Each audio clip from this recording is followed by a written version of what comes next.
Hello, Facebook. We are live there and here on Instagram. This is Brittany Bowles again with chapter 4 tonight of my book, Finding Starlight. It is a creative nonfiction about my life, the trauma and abuses that I endured, and the magical perspective that I came out of it with. This is a true story based on my memories of events told through the lens of the past life regression session. Chapters 1 through 3 are available now on my website, brittanyBowles.com, as well as my Facebook page and on YouTube. So if you'd like to catch up before you get into chapter 4 tonight, you're welcome to go and do that. And of course, I will post chapter 4 when I'm finished with it on the same platforms. So it'll be available on Facebook and on my website, BrittanyBowles.com, as well as YouTube. Let's just get right into it tonight. A Tale of Two Dads from Finding Starlight by me, Brittany Bowles.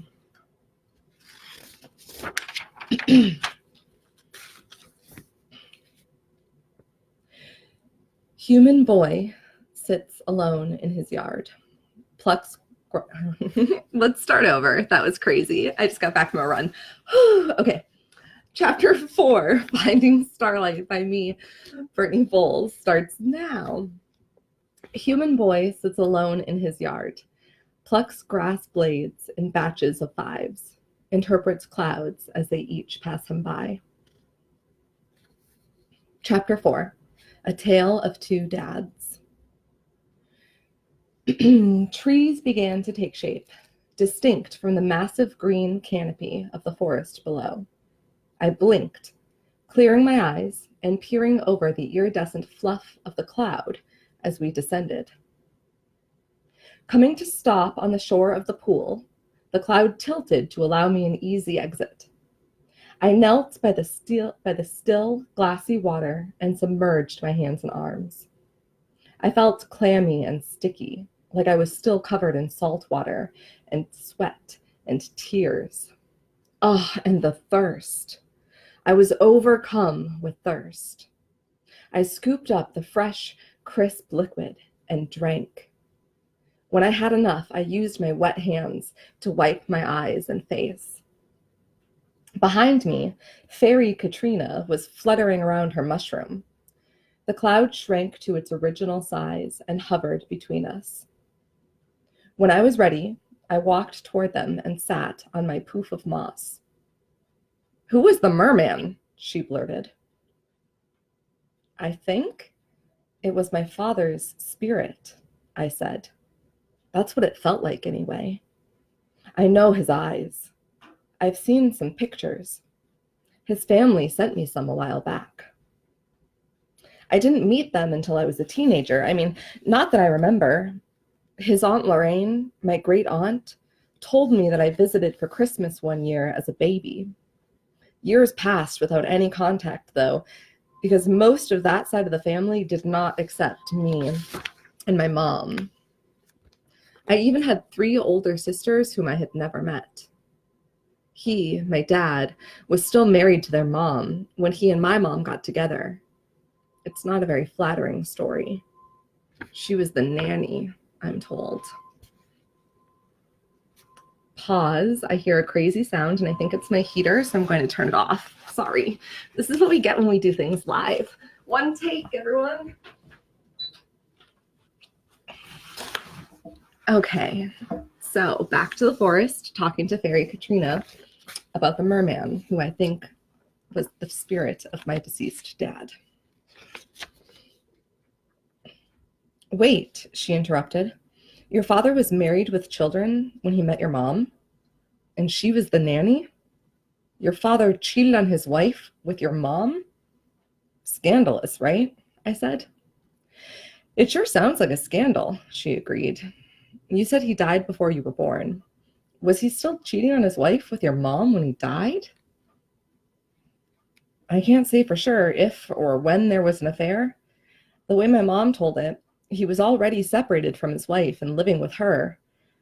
But the way some of his family treated my mom and me after he died would suggest otherwise." He died in a motorcycle accident when he and my mom were both 29 years old. My mom was 8 months pregnant with me at the time. The story is that he didn't actually die in the crash. He died in the hospital from brain injuries about a week later, when it became clear that he was not going to wake up. Apparently, my mom and he were into drugs. My mom said that they had been deeply in love. She even had this romantic story about visiting him in the hospital. She said she sat on the edge of his bed while he played his guitar and sang to her. Obviously, the story was a lie because he was never awake in the hospital, and she was not allowed in his room.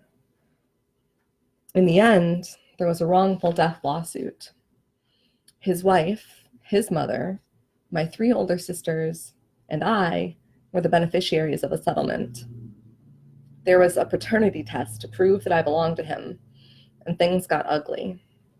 I don't know much else about it, I said. That's quite the entrance into the world, Katrina answered. I nodded. Yeah, it was pretty traumatic for my mom, I think, I said. His whole family lived in Arizona at the time, but my mom went back home to California to have me. I think she wanted to get away from that whole scene, reinvent herself. It was years before I ever saw any of my biological dad's side of the family. When I was a teenager, my aunt reached out to me. We got to know each other, and she told me stories about my father. He was intelligent, aloof. He had a difficult time connecting to his peers. People loved him, but he somehow always felt alone, like he lived on a different level than everyone else. There are stories about his psychic abilities and all sorts of weird things that seemed to happen to him. He was a songwriter, philosopher, and a man of many vices. I spent my whole life imagining that he, my father, was a guardian angel of some kind. I would talk to him before I fell asleep and ask him for help. In my imagination, he was a hero. I always assumed my mom fell apart after my father died.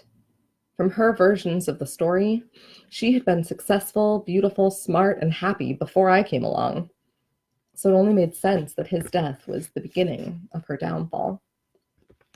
I literally do not have any memories of her as a whole person, healthy, vibrant. I paused, lost in my thoughts and not sure how to continue. The cloud drifted over and settled itself in my lap. I stroked its strangely tingling surface and felt a little better. What we just saw, or I guess what I just relived, that near drowning, it made a lot of sense. That was the moment in my mom's life that she realized she was not a capable mother. It's when she mentally walked away from the responsibility. My voice cracked with emotion. Katrina smiled woefully, like she understood the complexity. So, the drowning experience was something that happened to you in this lifetime as Brittany, she noted. Is that a memory you already had, or did you only just now discover it? I do remember almost drowning when I was a child. I haven't thought about it in many years, but I certainly do remember.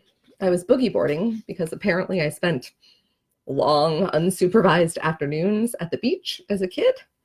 I made a face, and Katrina laughed.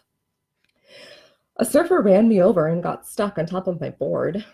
The leash that was supposed to keep me connected to the board broke, leaving me at the mercy of the riptide. I was carried out beyond the buoys, where a lifeguard spotted and rescued me. I didn't know the part about my mom until just now, though. That was difficult to watch, Katrina said gently. I did my best to remind you that you could come out of your body and watch the scene rather than experience it, rather than have to relive it again. But your soul was set on that point of view, I guess. It was actually nice, I said, wondering at the thought as I shared it. I haven't ever felt love from her like that. So it was really beautiful to experience the feeling of being her child, even if it was just to say goodbye. Wow, Katrina breathed. My eyes caught the glimmer of iridescent wings fluttering at her back. Can you tell me about the man from that first vision? The one where you woke up as a small child in a hotel room? He obviously wasn't your father, she mused. While Katrina and I talked, the sun bathed the forest clearing in afternoon light. The sound of the waterfall blended with the hum of the forest, creating a meditative backdrop for our conversation. No, you're right. Well, kind of, I stammered. Where to begin? He wasn't my biological father, I said. He is my half-sister's father, sort of like my stepdad. I usually refer to him as Dad, since I've known him for so long. He and my mom met when I was about 2 years old.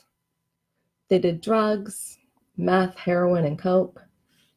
They were crazy violent as a couple, and he used to beat her up. It was actually my earliest memory that we visited in the hotel room. I sighed.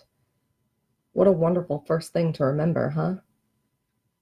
I'm sorry you had to see that, she replied. Thanks, I said, like I always did when someone told me they were sorry about my upbringing. It was automatic at this point. When I was 4 years old, my mom became pregnant with my sister Amber. While my mom was pregnant, she and Dad would have horrific, violent fights. Eventually, my mom took me to get a restraining order against Dad. After that, things got even more out of control.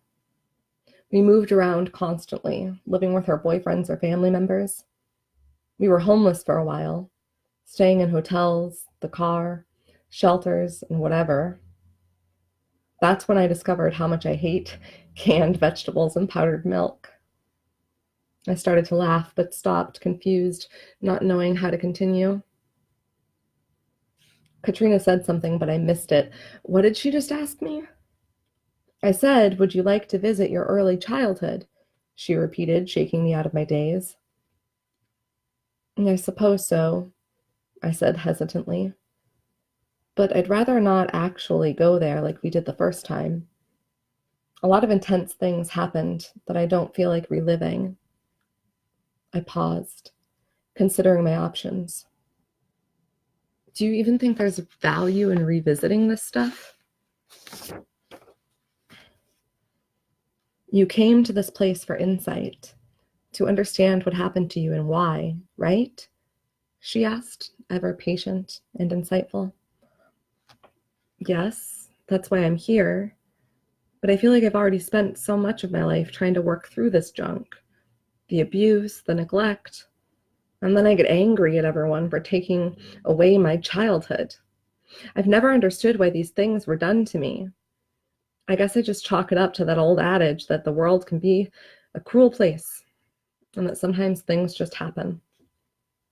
She nodded. Do you really believe the world is a cruel place? No, not really, I answered. I believe that there is more to this story, Katrina said. And the fact that you've come here, to this place, asking for clarity and understanding, means that you are ready to see your childhood in a new light. I sighed. Well, I believe you, and I trust you, and you're right that I'm here for a reason. So let's try it. But, I said haltingly, is there another way to do it this time? Or do I have to get on the cloud and really be in it for this to work? This is your journey, she replied. How do you want to proceed?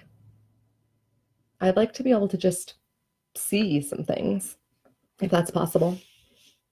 Oh, my dearest, she said in that lilting, sing-song voice. Anything is possible. With that, the cloud zoomed around me, stopped between us, and proudly puffed itself up. To it, I said. Can you show me what I am supposed to see?